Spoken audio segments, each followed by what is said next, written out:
What happens in the first second after you die? Does everything go black? Do you hear voices? Does your life flash before your eyes? Or does something else happen? Right now, as you're watching this, somewhere in the world, someone is taking their final breath. In the next hour, we are going to walk step by step through what happens next. Scientifically, biologically, psychologically, spiritually. From the final heartbeat to what may exist beyond it. And I promise you something. The last few minutes of this video will change the way you think about your life forever. Stay with me, because what happens when you die is far stranger than most people realize. Let's begin at the exact second your heart stops. Your heart beats about 100,000 times every single day. Then suddenly, it doesn't. When cardiac arrest occurs, blood flow to the brain stops almost instantly. Within 5 seconds, you lose consciousness. But here's where it gets strange. Researchers at the University of Michigan recorded a massive surge of gamma brainwaves in dying animals. Gamma waves are linked to heightened awareness, memory recall, and consciousness. In other words, at the moment death begins, your brain may become hyperactive, not fading, but surging. Now consider this. Some patients who are clinically dead, no pulse, no measurable breathing, later described hearing doctors speaking, machines beeping, family members crying. How? The brain doesn't shut off like a light switch. It dims, gradually. And in that dimming, there may be a final spark of awareness. Some doctors call it terminal lucidity. Moments when dying patients suddenly become clear, alert, and even conversational right before death. Is it biology's final burst, or something preparing to detach? Because what happens next may explain why so many people report something extraordinary. You've heard the phrase, "My life flashed before my eyes." It might not be a metaphor. Research from NYU Langone Health observed measurable brain activity even after cardiac arrest. Some survivors describe seeing their entire lives replay in seconds. Childhood memories, forgotten faces, moments of love, moments of regret. But here's what makes it more powerful. Many say they didn't just see memories, they felt them. From other people's perspectives. They felt the pain they caused, the kindness they gave, the consequences of their smallest actions. Imagine reliving your entire life, not as you remember it, but as it truly impacted others. Why would the brain create something so emotionally structured at the edge of death? When oxygen drops, neurotransmitters flood the brain. Memory networks may fire simultaneously. It's like your mind desperately scanning its entire archive, searching for meaning. But the experience feels intentional, organized, almost like a final evaluation. And then, something even stranger begins. Many near-death survivors describe moving through a tunnel toward a bright light. Why a tunnel? As blood pressure collapses, peripheral vision fades first. Only central vision remains. This creates the sensation of narrowing light. Scientifically, it's called tunnel vision, but the experience rarely feels clinical. People describe peace, warmth, overwhelming love. The brain may release endorphins to reduce pain and trauma. There's also speculation about DMT, a powerful psychedelic compound, which has been studied by researchers at Imperial College London. Psychedelic states often mirror near-death experiences. Brilliant light, ego dissolution, a sense of leaving the body. But here's the mystery. Why do people from different cultures, religions, and ages describe similar sequences? The tunnel, the light, a presence. Even children too young to understand religious symbolism report similar visions. Are our brains programmed to generate this final illusion? Or are we wired to recognize something beyond us? Because for many, the journey doesn't stop at the light. Some people report floating above their bodies, watching doctors perform CPR, hearing conversations, seeing details they later confirm as accurate. In 2014, researchers at the University of Southampton conducted the AWARE study, analysing over 2,000 cardiac arrest cases. Some participants reported awareness lasting minutes after their heart stopped. But here's the problem. The brain should no longer be functioning at that level. Yet detailed recollections were described.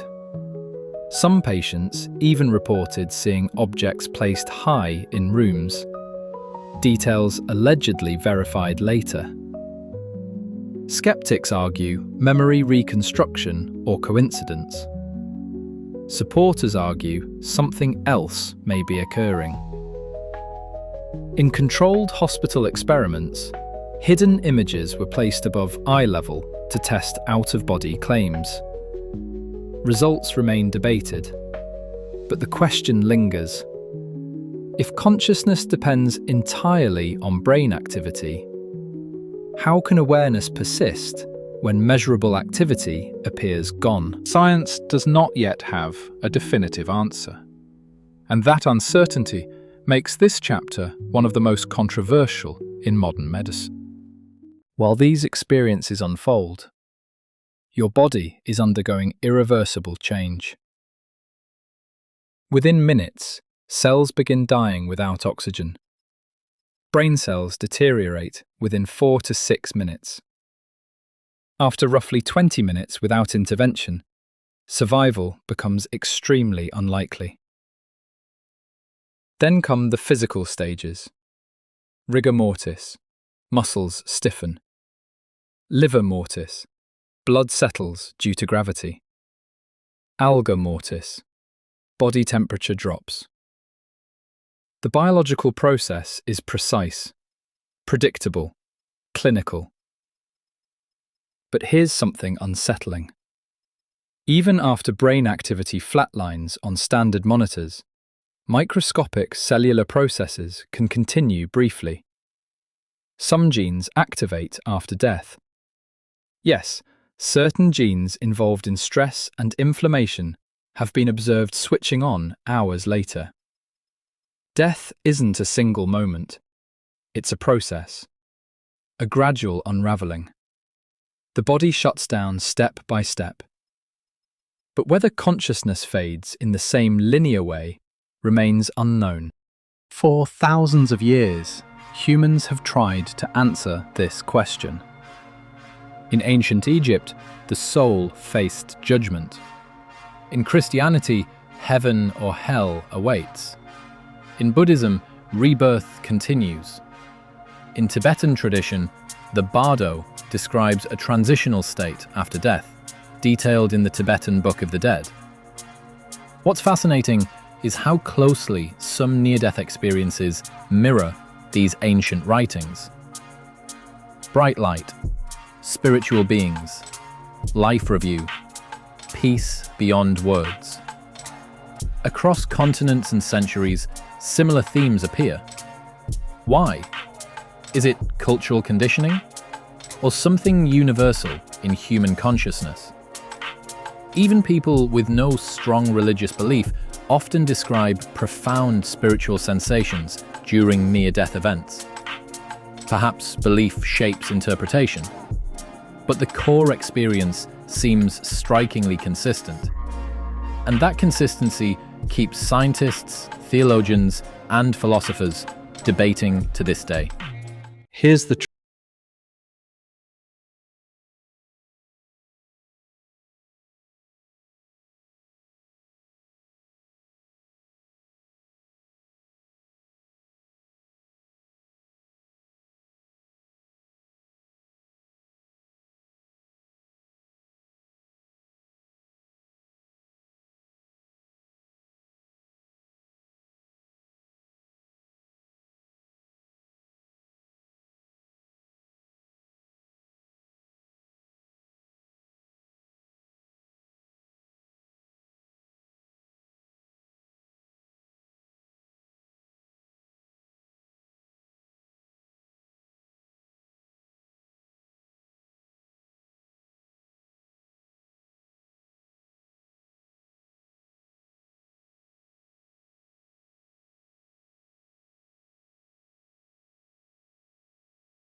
for certain.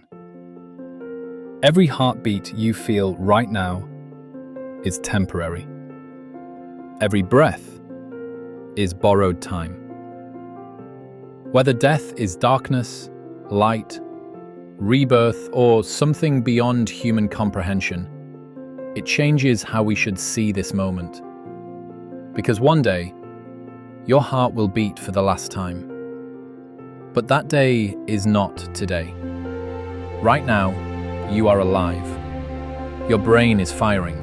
Your eyes are reading. You are experiencing existence. Something statistically extraordinary in this vast universe. And maybe, just maybe, the real mystery isn't what happens after your last breath. It's what you choose to do before it. Because one day, whether decades from now or far sooner than expected, your story will end. But right now, you are here, alive, aware, thinking, and that alone is extraordinary.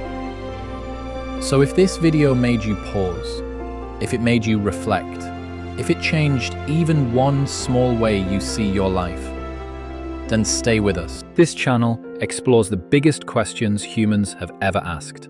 Life, death, consciousness, reality, without fear, without bias, and without easy answers. If you want to go deeper into the mysteries most people avoid, take 1 second, subscribe, because the next video might change the way you see existence itself.